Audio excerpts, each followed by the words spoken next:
Bien, muchachos. Entonces, continuemos con esto de la historia de la filosofía, de la psicología. Mira, entonces, ya habíamos dicho de que la psicología no podía ser una ciencia, ¿no? Porque uno no tenía un objeto de estudio definido. Estudiaba el alma y el alma es algo incierto, ¿no? Entonces, no se puede hacer ciencia de una especulación. ¿Te das cuenta? Oye, vamos a estudiar el alma. Oye, ¿y el alma existe? No sé. O sea, ¿cómo se va a poder hacer una ciencia de algo que no es una certeza, ¿no? No tenía un objeto de estudio definido. Uno. Dos, la psicología tampoco tenía un método. Y es que esto es lógico, ¿no? ¿Cómo poder aplicar un método para estudiar algo que yo no sé si existe o no? Y tercero, la psicología no tenía un lugar, ¿no? O sea, no había un lugar donde hacer psicología. Entonces, a la psicología le hacían falta tres requisitos fundamentales para hacer una ciencia: un objeto definido, un método y un lugar determinado. En cambio, acá en la etapa científica, la psicología sí va a tener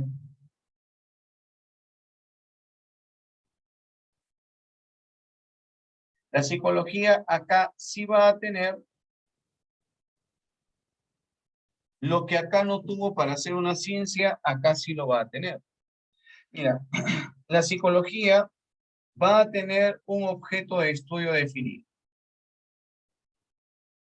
La psicología acá ya no va a estudiar el alma. Ahora la psicología, ¿qué va a estudiar? La conciencia. La psicología ahora va a estudiar la conciencia. Que si bien es cierto, la conciencia no se puede observar, pero al menos estamos seguros de que sí existe, ¿no? ¿Qué estamos seguros que tenemos? ¿Alma o conciencia? Conciencia, ¿verdad? ¿Te das cuenta? Entonces, acá la psicología va a tener un progreso de estudiar algo que yo no sé si existe o no, a estudiar la conciencia, que como te digo, si bien es cierto, no se puede observar, pero al menos estamos seguros de que sí existe. Entonces, acá ya es un paso adelante de la psicología. ¿De acuerdo? Ahora, la psicología acá no tuvo método, acá sí lo va a tener. ¿Y cuál va a ser ese primer método empleado en la psicología? Va a ser la introspección.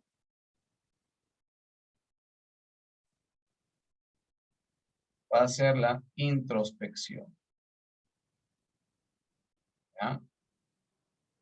¿La introspección en qué consiste? La introspección consiste en un autoanálisis, en un análisis de nuestra propia conciencia.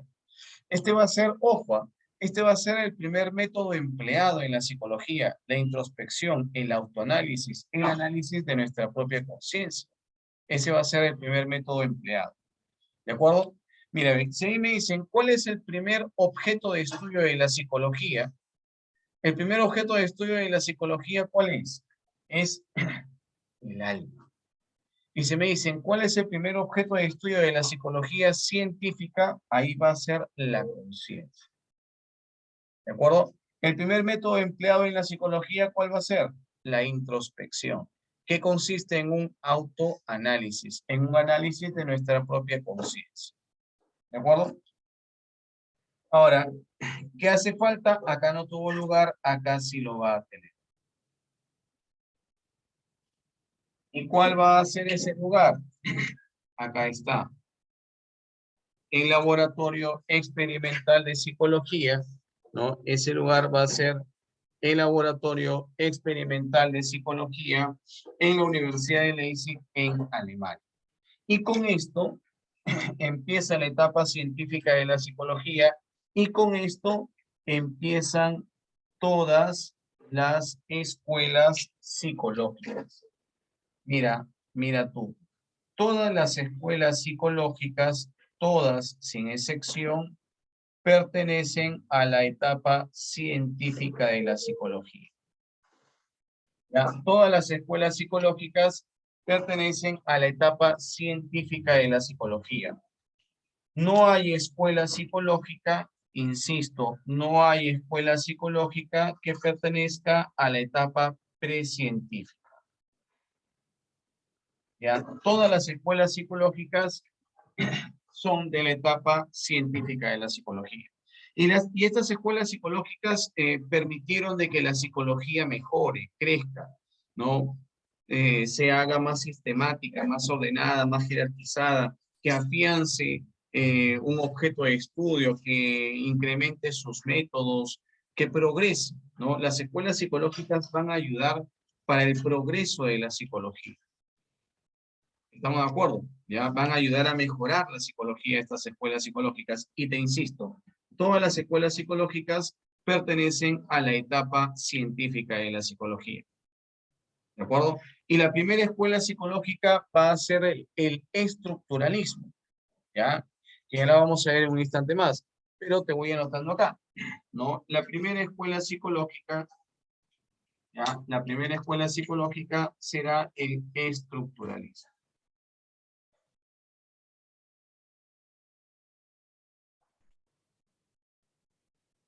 ¿Ya? Esta va a ser la primera escuela psicológica, va a ser el estructuralismo.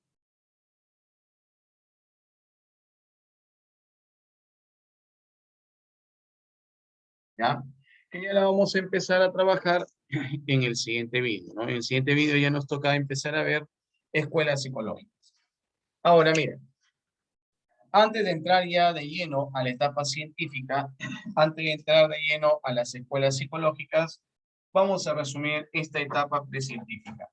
Entonces, acá en la etapa precientífica, ¿por qué se caracteriza? ¿Por qué se caracteriza? Porque tiene un carácter especulativo. Profesor, ¿a qué se refiere con carácter especulativo? Porque la psicología no tenía una certeza, era solamente una especulación. ¿Y por qué era una especulación? Porque estudiaba el alma. Por eso es una especulación. ¿Y por qué, profesor? Porque el alma es incierto, no es una certeza. Y ya te había dicho, no se puede hacer ciencia de una especulación, de algo de lo que no se sabe si existe o no. Entonces, acá la psicología tenía un carácter especulativo, estudiaba el alma. Dos, la psicología no tenía método, ¿no? Teníamos acá carencia de método. Como ya lo habíamos explicado, y esto era lógico también, ¿no? ¿Cómo poder aplicar un método para estudiar algo que no sabemos si existe o no? ¿Sí?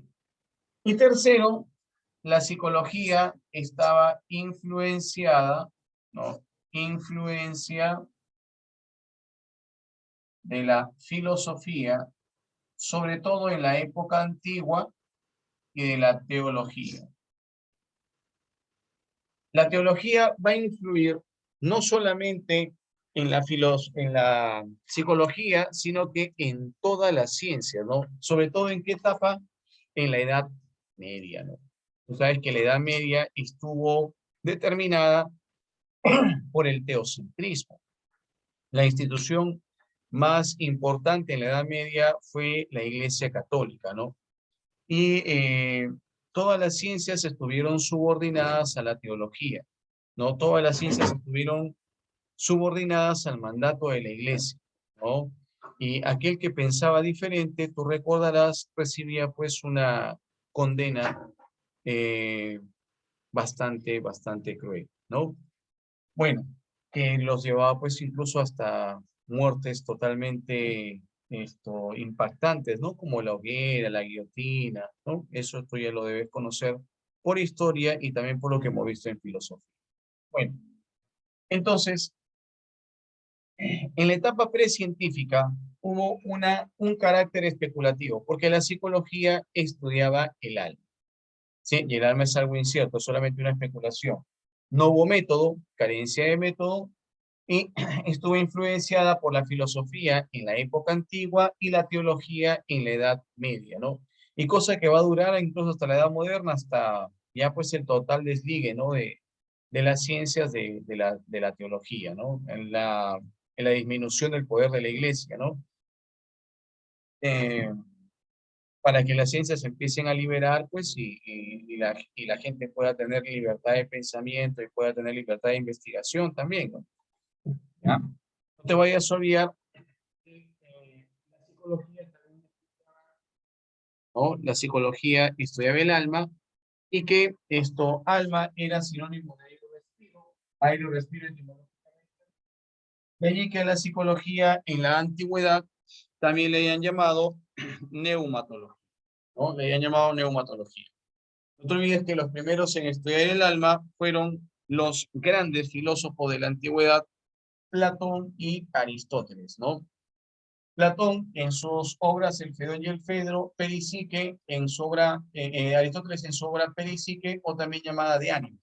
No te olvides que Perisique significa alrededor del alma, ¿no? O acerca del alma. Y esta va a ser la primera gran obra monumental de psicología, cuyo autor es Aristóteles. No te olvides de que Platón y Aristóteles mencionan de que hay tres tipos de alma, ¿no? El alma racional, que según Platón era propia de los filósofos y se hallaba en el cerebro; el alma irascible, propia de los guerreros y estaba en el corazón; y el alma concupiscente, que era propia de los comensales y se hallaba en el estómago. Para Aristóteles, alma tienen todos los seres vivos, ¿no? Los humanos, alma racional; animales, alma sensitiva; vegetales, alma vegetativa. Concepción humanista del alma, Platón, ¿no? Porque para Platón solamente los humanos tienen alma. Concepción biologista del alma, Aristóteles, porque para Aristóteles todos los seres que tienen vida tienen alma. Para Aristóteles, no te olvides, el alma es la entelequía, es decir, es lo que le da vida al ser, ¿no? Para que un ser sea un ser vivo, ¿qué tiene que tener? Para que un ser sea un ser vivo, tiene que tener alma. El alma, según Aristóteles, es lo que le da vida al ser. Un ser, para que sea un ser vivo, tiene que tener alma. Por eso es que para Aristóteles todos los seres que tienen vida tienen alma. El alma es lo que le da vida al ser, es la entelequía, ¿no? Es la entelequía. No te vayas a olvidar que la etapa científica de la psicología, ya, la etapa científica de la psicología empieza en el año de 1879. ¿Con qué acontecimiento? Con la creación del primer laboratorio experimental de psicología en la Universidad de Leipzig, en Alemania. El artífice de esto fue el alemán Wilhelm Wundt. El primer objeto de estudio de la psicología, ¿cuál fue? Fue el alma. Pero el primer objeto de estudio de la psicología científica, ¿cuál fue? Fue la conciencia. Este es el primer objeto de estudio de la psicología científica. El primer método empleado en la psicología es la introspección, que justamente consiste en un autoanálisis, un análisis de nuestra propia conciencia. Este es el primer método empleado en la psicología, la introspección. Y acá, en esta etapa científica, van a surgir todas las escuelas psicológicas o corrientes psicológicas, siendo la primera de ellas el estructuralismo. Y estas escuelas psicológicas van a ayudar al crecimiento, a la mejora de la psicología. Estas escuelas psicológicas van a ayudar a fortalecer el proceso científico de la psicología. Van a incrementar los conocimientos en cuanto al objeto, van a incrementar los métodos y van a ayudar grandemente al crecimiento de la psicología, ¿sí? Y la primera escuela de psicología, como te cuento, va a ser el estructuralismo. Y obviamente va a tener como líder a Wundt, que es el que, digamos, construye una psicología científica. Por eso que lo consideran como el padre de la psicología científica al alemán Wilhelm Wundt. Bueno, con esto de las escuelas psicológicas continuaremos en el siguiente video. Como siempre, un placer.